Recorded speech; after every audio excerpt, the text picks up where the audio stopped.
The cold November air bit through the thin walls of our once-shared home as I stood in the kitchen, staring at the divorce papers Michael had handed me. His eyes, which used to hold warmth and love, were now distant and unfeeling. The reality of the situation was sinking in slowly, like a heavy stone sinking into a pool of still water. "Claire, we need to talk," Michael said, his voice lacking any of the tenderness it once held. He dropped the envelope on the kitchen counter, its contents now a stark symbol of our broken marriage. "I've been thinking about this for a while." I picked up the envelope with trembling hands, my heart racing. "Thinking about what, Michael? That you're going to leave me?" I demanded, struggling to keep my voice steady. He sighed, rubbing his temples as if trying to find the right words. "This isn't easy for me, Claire, but we've been growing apart. It's been going on for a long time. I don't see a way to fix this." I glanced at the papers inside, noting the stipulation for $1,000 monthly alimony. "And what's this about?" "You're asking me to pay you alimony." My voice wavered, a mix of anger and confusion coloring my words. Michael's expression remained impassive. "It's only fair given our financial situation. You know how things have been." As the conversation unfolded, it became clear that Michael had not only made the decision to leave, but had also started a new chapter with Natalie, my former best friend. Their affair had begun as whispers behind closed doors, a secret I had only pieced together over time. Now they were openly flaunting their relationship, a cruel display of the very betrayal that had shattered our marriage. "Are you really doing this?" I asked, feeling the sting of betrayal. "You're not just leaving me. You're parading your new relationship right in front of my face." Michael shifted uncomfortably, his gaze dropping. "Natalie and we're happy together. I thought it would be best if we all moved on." I felt a surge of emotion, my vision blurring as I tried to hold back tears. "Best for who, Michael? You and Natalie? Or for you, at the expense of everything we had?" Michael's eyes met mine briefly, but there was no warmth, only resolve. "Claire, I'm sorry. I truly am. But this is what I want." Just then, the sound of the front door opening and closing echoed through the house. Natalie's voice, sweet and overly familiar, drifted into the kitchen. "Michael, I thought we cooled." "Oh." Natalie's face turned ashen when she saw me standing there, the divorce papers in hand. She glanced at Michael, then back at me, her expression a mix of guilt and defiance. "I didn't realize you were here. I thought." "Thought what, Natalie?" I cut her off, the bitterness in my voice unmistakable. "That you could waltz in and out of my life without any consequences." Natalie's face flushed as she stammered. "I didn't mean for things to turn out like this. It just happened." Michael stepped between us, trying to defuse the situation. "Claire, please, let's not make this harder than it has to be."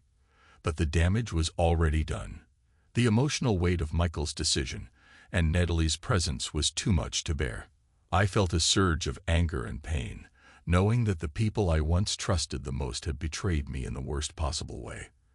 As they left, hand in hand, I was left alone in the kitchen, the silence of the house a stark reminder of what was lost. The divorce papers lay on the counter, a symbol of my shattered life, and the beginning of a new painful chapter. The weeks following Michael's departure and the revelation of his relationship with Natalie were a whirlwind of emotions for me. The initial shock had given way to a deep sense of betrayal, but as the fog of despair began to clear, a new feeling emerged, the desire for revenge. In the quiet of my studio, surrounded by the comforting clutter of art supplies and sketches, I began to hatch a plan. My successful career as an illustrator, which had been a secret to many, provided me with the financial means to enact a carefully thought-out scheme. It was a way to reclaim my power and celebrate my newfound strength. I flipped through my sketchbook, the pages filled with detailed illustrations of my ideas. The more I planned, the more invigorated I felt. My revenge would be a blend of subtlety and satisfaction, a way to make Michael and Natalie understand the gravity of their actions. My closest friend, Jenna, was the first person I shared my plan with. We sat in my kitchen, coffee mugs in hand, the warm scent of freshly brewed coffee mingling with the tension in the air. "Are you sure about this?" Jenna asked, her brow furrowed with concern. "I mean, revenge sounds so final. What if it backfires?" I took a deep breath, trying to calm my racing thoughts. "I need to do this, Jenna. They think they've won, but I want them to see what they've lost. I want to show them that I'm not just a victim. I'm stronger than they think." Jenna leaned back in her chair, her eyes searching mine. "Okay, but tell me more about your plan. How are you going to make them regret it?" I smiled, a mixture of determination and excitement lighting up my face. "I'm going to use my financial success to create a series of events that will make their lives difficult. Nothing illegal, just a few strategic moves to put them in challenging situations." Jenna nodded slowly, clearly intrigued but still worried. "Sounds like you've put a lot of thought into this. Just promise me you'll be careful." "I will," I assured her. "I just need to make sure they understand the impact of their choices." My first move was to target Natalie's career. As an aspiring interior designer, Natalie had recently started her own business. I knew that a well-placed review could significantly impact her client base. I reached out to a few contacts in the industry and carefully crafted a review that, while truthful, highlighted her flaws and lack of experience. A few days later, I received a call from Jenna. Her voice was laced with both excitement and apprehension. "Claire, I heard that Natalie's business is struggling. Is it related to your review?" I chuckled, a sense of satisfaction bubbling up. "It's possible. I just wanted to make sure she felt some of the consequences of her actions." Jenna's tone softened. "I have to admit, I'm impressed. But remember, revenge can be a double-edged sword." "I know," I said, my voice steady. "I'm prepared for that. I just want them to understand what they've done." The second part of my plan involved Michael. With his new job in a small, struggling company, I decided to use my connections to ensure he faced additional hurdles. I subtly hinted to a few mutual acquaintances about his lack of commitment and professionalism, which slowly began to affect his reputation. One evening, as I was working late on a new illustration, Michael called. His voice was strained, a contrast to the confident demeanor he had shown before. "Claire, I heard some things," he began awkwardly. "About my job. Is there something going on?" I feigned innocence, my voice calm. "I'm not sure what you're referring to, Michael. I haven't been in touch with your colleagues." "Why do you ask?" There was a pause on the other end. "Never mind. It's probably just rumors. I hope you're doing well." The call ended, leaving me with a sense of grim satisfaction. Michael's discomfort was a small but sweet victory. I knew that these moves were just the beginning, and while the path to true closure was still long, I was taking control of my own narrative. In the weeks that followed, I continued to execute my plan, each step meticulously calculated to ensure maximum impact. The sense of empowerment I felt was undeniable, and with every successful move, I was reminded of my strength and resilience. This was not just about revenge. It was about reclaiming my life and proving to myself that I was capable of overcoming any challenge. As I sifted through the remnants of my past life, memories of the time when Michael and Natalie were still a part of my daily existence began to surface. The emotional neglect that had plagued our marriage wasn't an overnight phenomenon. It had been a slow and painful erosion of what we once had. It all started subtly. Michael's increasing detachment was first visible in small ways: missed anniversaries, neglected dinners, and an almost imperceptible shift in his demeanor. I remember one evening vividly, sitting across from him at the dining table. The silence was heavy, broken only by the clinking of cutlery. "Claire, I'm swamped with work," Michael said, barely looking up from his plate. "I just need to finish this report." I sighed, pushing my food around on my plate. "We haven't spent any real time together in weeks. Can't we just talk for a bit? Maybe we could make a plan for the weekend." Michael's eyes flicked to me briefly, then back to his plate. I had a lot on my plate. I'll be busy this weekend too. It wasn't just the work that was consuming him. It was something else, something I couldn't quite place at the time. Over the next few months, I started noticing Natalie's name appearing more frequently in Michael's conversations. She had been my best friend for years, but I began to feel an unsettling tension whenever her name was mentioned. One day, I dropped by Natalie's apartment unexpectedly. The door was slightly ajar, and I could hear voices inside. As I pushed the door open, the sight before me was jarring. Natalie and Michael were sitting close together, their conversation too intimate for mere friendship. The air was thick with unspoken feelings. "Natalie, Michael," I called out, my voice trembling. Both of them looked up, their faces flushed with guilt. Natalie quickly stood, fumbling for words. "Claire, I didn't expect you." Michael shifted uncomfortably in his seat. "Claire, this isn't what it looks like." I could see the truth in their eyes. The betrayal was undeniable. And in that moment, everything fell into place. "I think it's exactly what it looks like." In the days that followed, Michael's excuses and apologies felt hollow. He claimed it was a moment of weakness, a mistake that meant nothing, but the damage was done. The emotional neglect I had felt before now had a face, and it was that of my former best friend. One evening, as I was going through some old letters and mementos, I came across a note from Natalie. It was a message of congratulations for my recent career success. As I read it, a wave of nostalgia and sorrow washed over me. Natalie had been a constant in my life, someone I had trusted implicitly, and now she was the source of my pain. I reached out to her, hoping for some form of explanation. She agreed to meet me at a local cafe, the place where we had shared countless conversations over the years. As we sat across from each other, the weight of what had transpired was almost too much to bear. Natalie looked different from the confident friend I remembered. She seemed small and unsure. "Claire, I'm so sorry," she began, her voice barely above a whisper. "I never meant for any of this to happen." I took a deep breath, trying to keep my emotions in check. "It's not just about what happened between you and Michael. It's the fact that you were my closest friend, and you chose to betray that trust." Natalie's eyes filled with tears. "I know. I was selfish and thoughtless.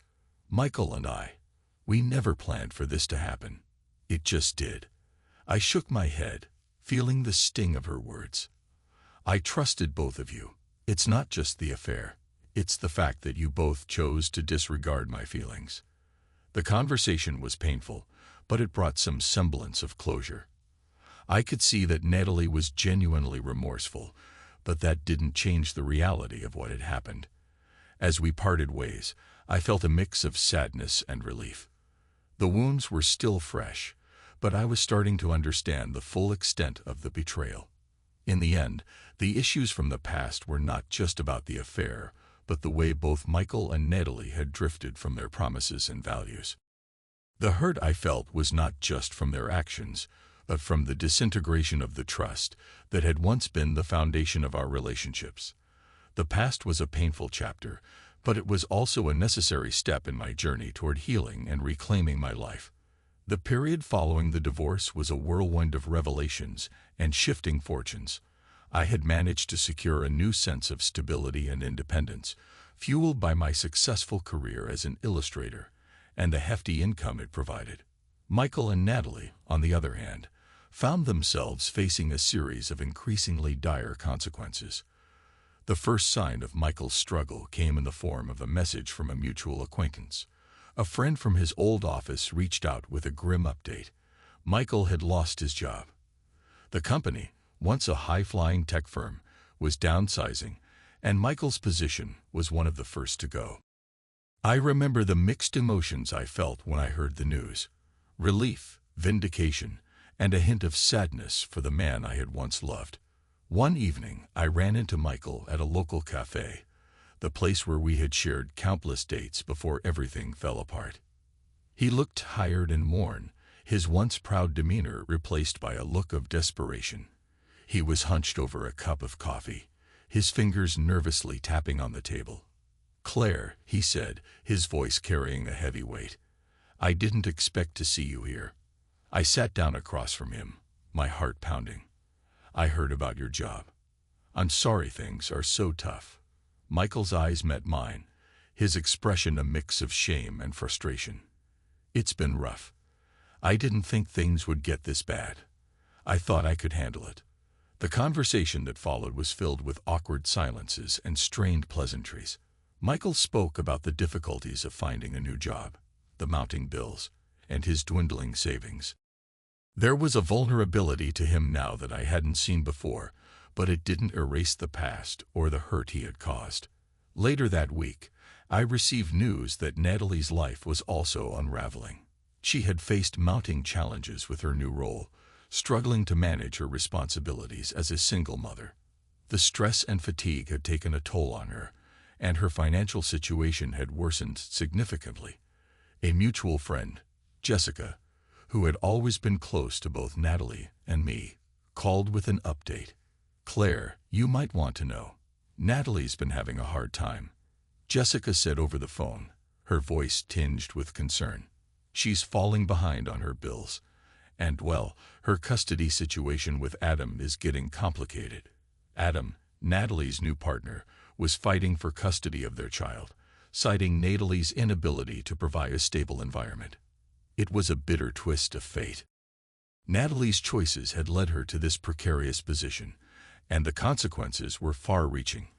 I decided to reach out to Natalie, partly out of curiosity, and partly to offer a semblance of closure. We met at a park, the same place where we used to sit and dream about our futures. Natalie looked worn out, her usual vibrant demeanor replaced by a weary resignation. "Claire," she greeted me, her voice barely a whisper. "I didn't think you'd come." I took a deep breath, trying to maintain my composure. "I heard about what's happening. I wanted to see how you're doing." Natalie's eyes welled with tears. "It's been really tough. I'm struggling to keep everything together. And now Adam's fighting for custody. I never thought my life would end up like this." I felt a pang of sympathy, but it was mixed with a sense of justice. "It's a tough situation. I know it's hard to hear, but sometimes the choices we make have long-lasting consequences." She nodded, tears streaming down her cheeks. "I know. I've made so many mistakes. I wish things could be different." Our conversation was brief but revealing. Natalie's life had unraveled in ways she hadn't anticipated, and Michael's downfall was a stark reminder of the consequences of their actions. In the weeks that followed, I watched from a distance as their lives continued to spiral. Michael was forced to take a series of low-paying, dead-end jobs to make ends meet, while Natalie faced legal battles and financial difficulties that seemed insurmountable.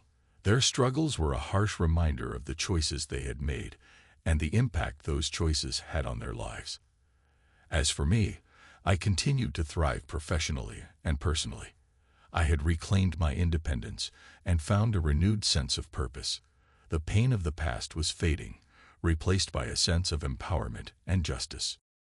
Michael and Natalie's struggles were a consequence of their own actions, and while I felt a twinge of empathy, I also knew that their misfortune was a reflection of their decisions. In the end, the revelation of their struggles and the harsh consequences they faced were a poignant reminder of the complex interplay between choices, actions, and their far-reaching impacts. It was a lesson in the cost of betrayal and the price of integrity. In the months following the chaotic aftermath of my divorce and the consequences faced by Michael and Natalie, the final outcomes began to unfold, painting a stark contrast between their deteriorating circumstances and my newfound stability. Michael's downfall, Michael's financial woes continued to mount. After bouncing from one temporary job to another, he landed in a grueling, low-wage position as a warehouse worker. It was a far cry from his previous tech-oriented roles, and the toll it took on him was evident. His once proud demeanor was now replaced with a sullen, resigned attitude. One afternoon, I ran into Michael at the grocery store. He was pushing a cart filled with discount items, his clothes worn and faded. He seemed surprised to see me, a mixture of discomfort and guilt flashing across his face. "Claire," he said, his voice strained. "How are you?" "I'm doing well, thanks," I replied, trying to remain cordial. "I didn't expect to see you here." Michael sighed, running a hand through his thinning hair. "Yeah, well, things haven't been great. I'm working at a warehouse now. It's not what I envisioned, but it's something." I studied his face, noting the lines of stress and exhaustion etched into his features. "Sometimes life takes unexpected turns," I said, feeling a pang of sympathy, but also a sense of vindication.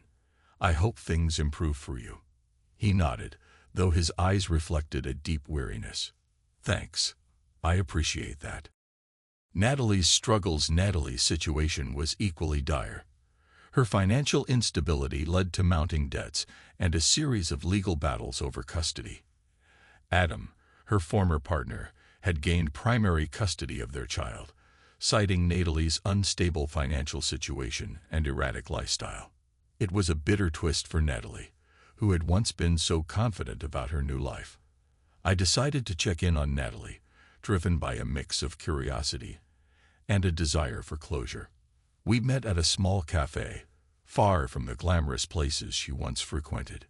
She looked exhausted, her once vibrant appearance now subdued by the weight of her struggles. "Claire," she greeted me with a forced smile. "I didn't expect you to visit. I wanted to see how you were holding up," I said gently. "I heard about the custody situation and the financial difficulties." Natalie's eyes welled up with tears. "It's been really hard. I thought I had everything under control, but it all fell apart. Adam got custody, and I'm barely scraping by." I took a deep breath, feeling a mix of empathy and satisfaction. It's a tough situation. Sometimes, our choices come with consequences that we didn't anticipate. Natalie nodded, her shoulders slumping. "I know. I wish I had made different choices." Closure and moving on. As the months passed, Michael and Natalie's lives continued to spiral, each facing their own set of challenges and regrets. For me, the focus had shifted from revenge to personal growth and recovery. My career as an illustrator was flourishing, and I was finally able to enjoy the freedom and stability I had longed for. One evening, I received a message from a mutual friend, Jessica, who had been keeping tabs on Michael and Natalie. She provided an update on their current situations, painting a picture of their continued struggles. "Claire, I just wanted to let you know," Jessica said over the phone. "Michael's still struggling with his job. He's been working long hours, and the work conditions are harsh. Natalie, on the other hand, is barely managing to keep up with her bills. It's been rough for both of them." I listened, feeling a sense of resolution. "Thank you for letting me know. It's a reminder of how everything came full circle." Jessica sighed. "Yeah, it's a tough lesson, but it seems like they're facing the consequences of their choices." In the end, I found a sense of closure and peace. The final outcomes of Michael and Natalie's lives served as a reminder of the intricate balance between actions and consequences. Their struggles, while painful, were a reflection of their decisions and choices. For me, the journey had led to personal empowerment and a renewed sense of purpose. The past was behind me, and I was ready to embrace the future with a fresh perspective and a heart free from the shadows of betrayal. With Michael and Natalie's lives unraveling, I found myself entering a new phase of personal growth and rejuvenation. The chaos of the past year had forged me into a stronger individual, one who was ready to embrace new opportunities and build a future defined by my own aspirations rather than the shadows of my past. Rediscovering my passion as the emotional and legal battles subsided, I dedicated myself to my career as an illustrator with renewed passion. My work began to flourish, gaining recognition both locally and nationally. The creative freedom I had always yearned for was now fully realized, and I took on exciting projects that allowed me to express myself and connect with others in meaningful ways. One morning, while working on a new series of illustrations, I received a call from my agent, Clara, who had exciting news. "Claire, I have something incredible to share with you." Clara's voice was animated. You've been selected for a featured spot in the National Art Expo next month. This is a huge opportunity. I felt a surge of excitement. That's amazing news, Clara. I'm thrilled. Thank you for all your support. Clara laughed. You've earned it. Your work has been outstanding, and this expo will be a great platform for you. As I prepared for the expo, I immersed myself in creating new pieces, each one reflecting my journey of resilience and transformation. The process was therapeutic, allowing me to channel my experiences into something beautiful and impactful. Building new relationships while my career was thriving, I also found myself rebuilding my personal life. I reconnected with old friends, forged new relationships, and even explored a budding romance. One such friend was Sarah, a fellow artist I had met through a mutual acquaintance. We had shared many conversations about our passions and personal growth. One evening, we met for coffee at a quaint cafe downtown, a place filled with warmth and charm. Claire, it's so good to see you thriving, Sarah said, her eyes sparkling with genuine admiration. I've been following your work, and it's fantastic. You've come such a long way. Thank you, Sarah, I replied, smiling. It feels like a new chapter in my life, and I'm grateful for the support I've received. Sarah nodded. It's incredible how you've turned things around. I've been working on my own projects and finding inspiration in unexpected places. Maybe we can collaborate on something in the future. I was excited by the prospect. I'd love that. Let's keep in touch and explore the possibilities. Embracing new opportunities as my personal and professional life flourished, I began to consider other avenues for growth. I started volunteering at a local community center, teaching art classes to children and adults alike. It was a rewarding experience, and it allowed me to give back to the community while pursuing my own passion. One day, while teaching a class, I struck up a conversation with Emily, a single mother who was taking the class to escape her daily routine and explore her creativity. This class has been a lifeline for me, Emily said, her voice filled with gratitude. I've always wanted to try painting, but I never had the time or opportunity. I'm glad you're here, I replied warmly. Art has a way of opening up new possibilities and helping us see the world differently. Emily smiled. You've really helped me find a new perspective. Thank you. The interactions with my students and the community enriched my life in ways I hadn't anticipated. It was a testament to how far I had come, and a reminder of the positive impact one can have on others. A new chapter as the National Art Expo approached, I felt a mix of anticipation and excitement. It was a culmination of all the hard work and personal growth I had experienced. The expo was a grand event, filled with talented artists and enthusiastic attendees. My booth was well received, and the feedback was overwhelmingly positive. During the event, I ran into a few old acquaintances, including Jessica, who had kept me informed about Michael and Natalie. Claire, you're amazing, Jessica said, admiring my work. I can't believe how far you've come. Thank you, Jessica, I said, beaming with pride. It's been a journey, but I'm grateful for every step of it. Jessica nodded. You've truly transformed yourself. It's inspiring. As the expo concluded, I reflected on the path I had taken. The trials and tribulations of the past had led me to a place of personal growth and fulfillment. My career, relationships, and sense of purpose had all evolved, and I was ready to embrace whatever the future held. The final moments of the expo were filled with a sense of accomplishment and hope. I had turned my life around, finding strength and joy in the process. The past was behind me, and I was ready to step into a future brimming with possibilities and new beginnings. As the whirlwind of the past years began to settle, I found myself at a crossroads, seeking reflection and closure. The intense emotions and conflicts that had dominated my life were giving way to a quieter, more introspective period. It was time to fully acknowledge the past, understand the lessons learned, and find peace with the finality of my journey. A quiet retreat to gain perspective, I decided to take a retreat to a cozy cabin in the mountains. Surrounded by nature's tranquility, I hoped to clear my mind and reflect on the experiences that had shaped me. The solitude of the cabin was a stark contrast to the chaos that had once defined my life, offering a serene space for contemplation. One evening, as I sat by the fireplace, I called my friend Clara to share my thoughts. "Clara, I'm in this beautiful cabin, just taking some time for myself," I said, my voice filled with a mix of relief and nostalgia.